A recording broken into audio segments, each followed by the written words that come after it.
Herkese merhaba. Ben Birkan Erdem. Sanayi dalgıcıyım. Yani su altında birçok endüstriyel çalışma yapıyorum. Su altı kaynağı, batık gemi kurtarma, kimyasal atık temizliği, liman köprü inşaatı ve aklınıza gelebilecek tüm inşaat projeleri. Ancak bugünkü dalışım sanayi dalışı değil. Bugün 1. Dünya Savaşı'nda Çanakkale'de batırılan savaş gemilerine dalıyorum. Bu dalışta Derinlere Saygı Dalış Topluluğu ile birlikteyiz. Dalış bölgemiz Gelibolu Tarihi Sualtı Parkı. Özellikle bizi buraya davet eden Çanakkale Savaşları Gelibolu Tarihi Alan Başkanlığı'na ve dalışta bize eşlik eden Bayem Diving'e teşekkür ediyorum. Gelibolu Tarihi Sualtı Parkı projesi, Çanakkale Savaşları sırasında denizde gerçekleşen büyük mücadeleyi anlamak, büyük çoğunluğu battığı andaki durumu ile anıt niteliği taşıyan savaş gemilerini tespit etmek ve batıkları dalış turizmine kazandırmak için yürütülen bilimsel çalışmaları kapsıyor. Gelibolu Yarımadası sınırları içinde 150 kilometrekarelik bir alandan bahsediyorum.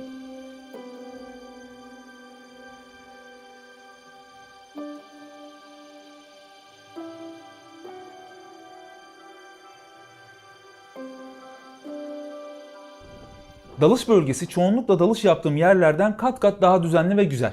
Dalış grupları için hazırlanmış geniş bir iskelesi var. Merdiven inişi biraz zor olsa da buradaki batıkları görmek, benim gibi tarih meraklıları için bu alanda olmak paha biçilemez. Batıkları düşünmekten gözüm merdivenleri görmüyor bile.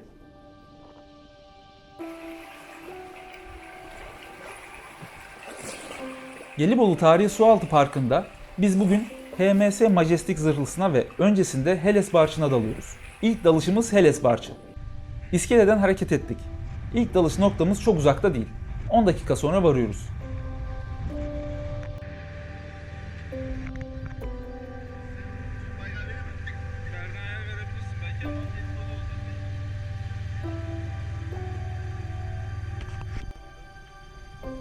Akıntı çok güçlü, o yüzden bağlanmak biraz zaman alıyor. Ekip ise bütün hazırlıklarını tamamlamış, bağlanmayı bekliyor.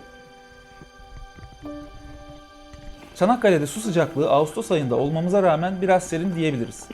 O nedenle dalışta kalın elbiselerimizi tercih ettik ve tabii ki başlıklarımızı da takıyoruz.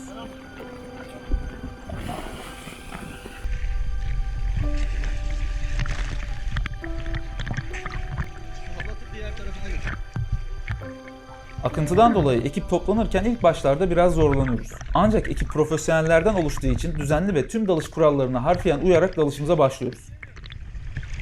Batığa bir halat yardımıyla ineceğiz.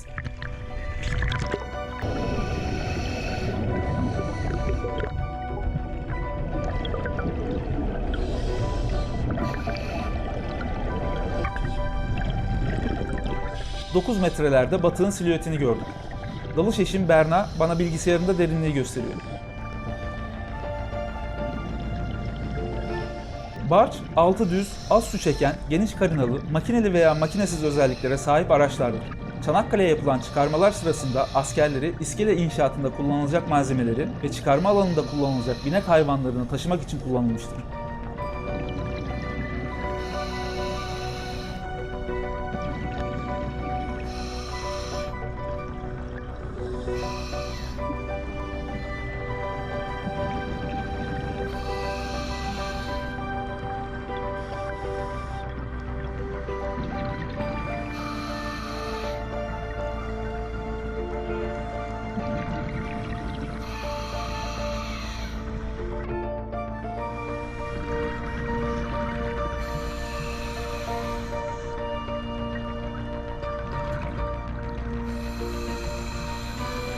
Heles barçları Sebdülbahir'de 24 ve 25 metre derinlikte yatıyor.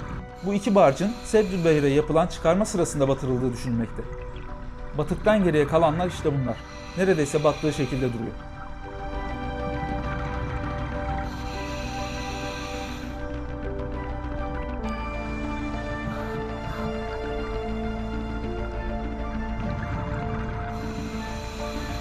Üzerindeki deniz yaşamını görebiliyoruz. Gelibolu Tarihi Sualtı Parkı'nda batıklar, tarihçiler, sualtı arkeologları ve biz dalgıçları heyecanlandırdığı kadar sualtı canlılarına da yaşam oluşturmuş durumda. Batıklar ve çevrelerinde çok çeşitli balık türünün yanı sıra mercanlar, boru kurdu, deniz salyangozu, sünger gibi pek çok türde omurgasız da tespit edildi. Burada bir balıkçı ağını görüyoruz.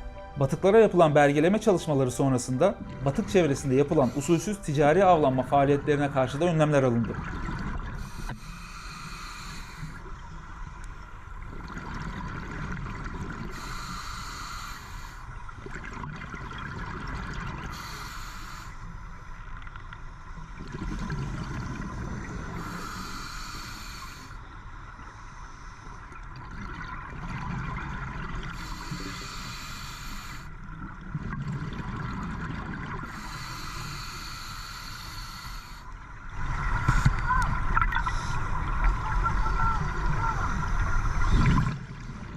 Berna barçın altında büyük bir balık görüp bana sesleniyor.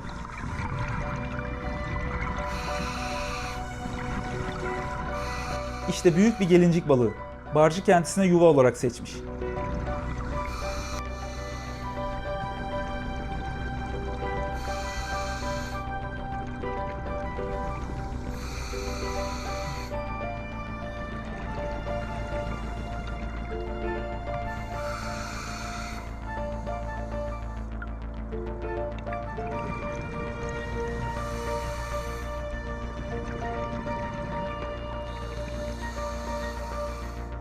Işığımızla onu fazla rahatsız etmemek için batığa dönüyoruz.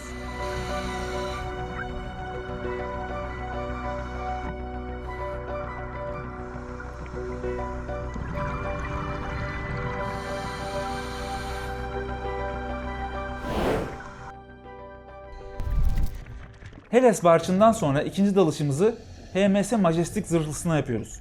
Majestic 118 metre uzunluğunda, 23 metre genişliğinde ve 23 metre derinlikte yatıyor.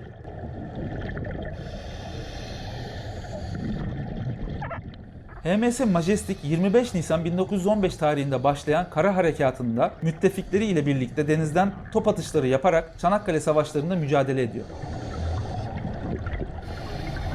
Komutanı mümkün olduğu kadar kıyıya demirlemiş olsa da 27 Mayıs 1915 günü U-21 denizaltısı komutanı Yüzbaşı Hersing tarafından torpido atışına tutuluyor ve kazan dairesinden vurularak 7 dakika içinde batırılıyor.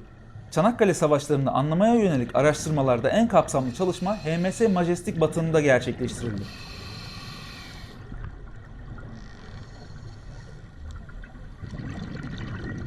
Batimetre ölçümleri sonucunda tespit edilen batığın ilk olarak 3 boyutlu imaj haritası çıkartıldı. Batimetre haritaları analiz edildiğinde geminin taban gövdesi üzerine oturarak battığı, baş kısmının büyük oranda kum altında kaldığı tespit edildi. Yapılan batık kazılarında çok sayıda top mermisi, gemiye ait makine parçaları görüldü. Geminin buhar kazanına ait parçalar tespit edildi. Biz de dalışımız sırasında gemi parçalarının ne olduğunu anlamaya çalışıyoruz. Gemi direği, makine parçaları dikkatimizi çekiyor.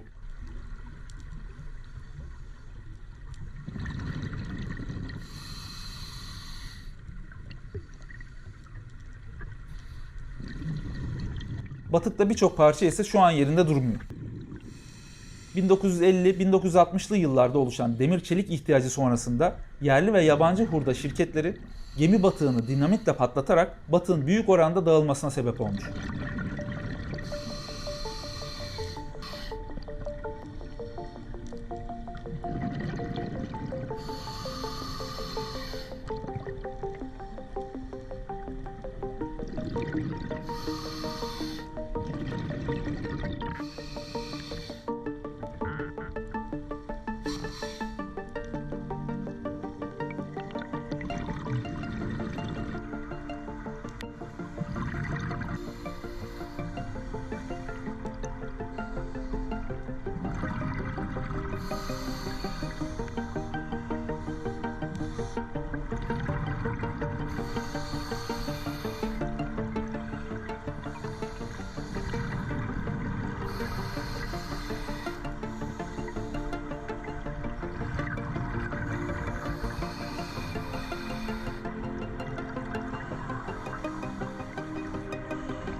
HMS Majestic çevresinde de diğer batıklarda olduğu gibi zengin bir sualtı yaşamı var. Büyük gruplar halinde isparoz, karagöz, papaz balığı kolonileri, izmarit kolonileri ve daha az adette başka türleri de rastladık.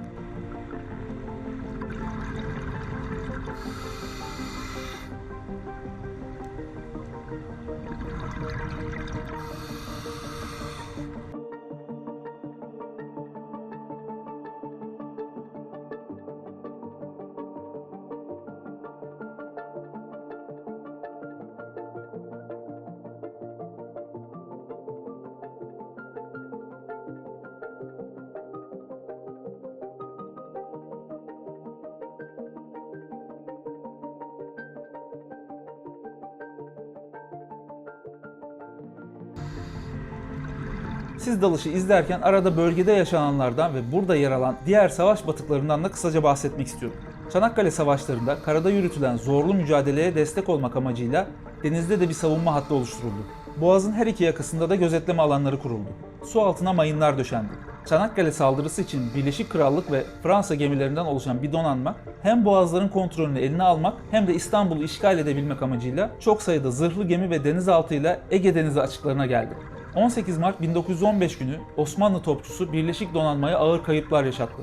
Yaşanan bu zorlu mücadele sonucunda Fransızlar Bu ve savaş gemisi, Kataj lojistik gemisi, Jules, Marriott, Sapi ve Turkuaz denizaltılarını, İngilizler Irresistible, Ocean, Goliath, Triumph, Majestic, Louis, Lundy, Renaro savaş gemileri, E-7, E-14, E-15 ve E-20 denizaltılarını, Avustralyalılar ise AE-2 denizaltısını kaybetti. AE-2 denizaltısında Avustralyalı bir ekiple dalış yapmıştım. Önceki videolarımdan takipçilerim hatırlayacaktır. Hatırlamayanlar için linkini yukarı bırakıyorum.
Deniz tavşanları küçücük olmasına rağmen dikkatimizden kaçmadı.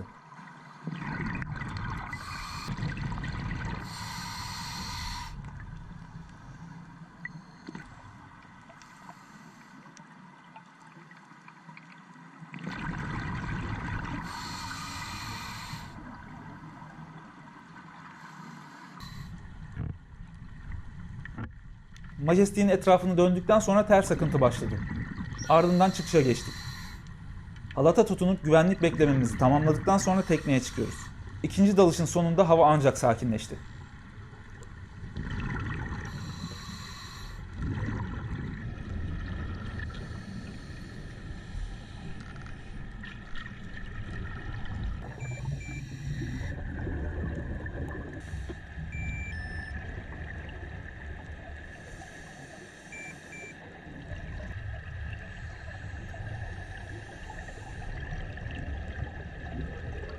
Bu büyük zafer elbette bu kadar kısa bir anlatımla geçilebilecek gibi değil. O nedenle herkesin Çanakkale'deki müzeleri ziyaret etmesini önemli tavsiye ediyorum. Zamanla diğer batıkların görüntülemesini de yapıp videolarını sizlerle paylaşacağım. Videomu seyrettiğiniz için teşekkür ederim. Şimdilik hoşça kalın.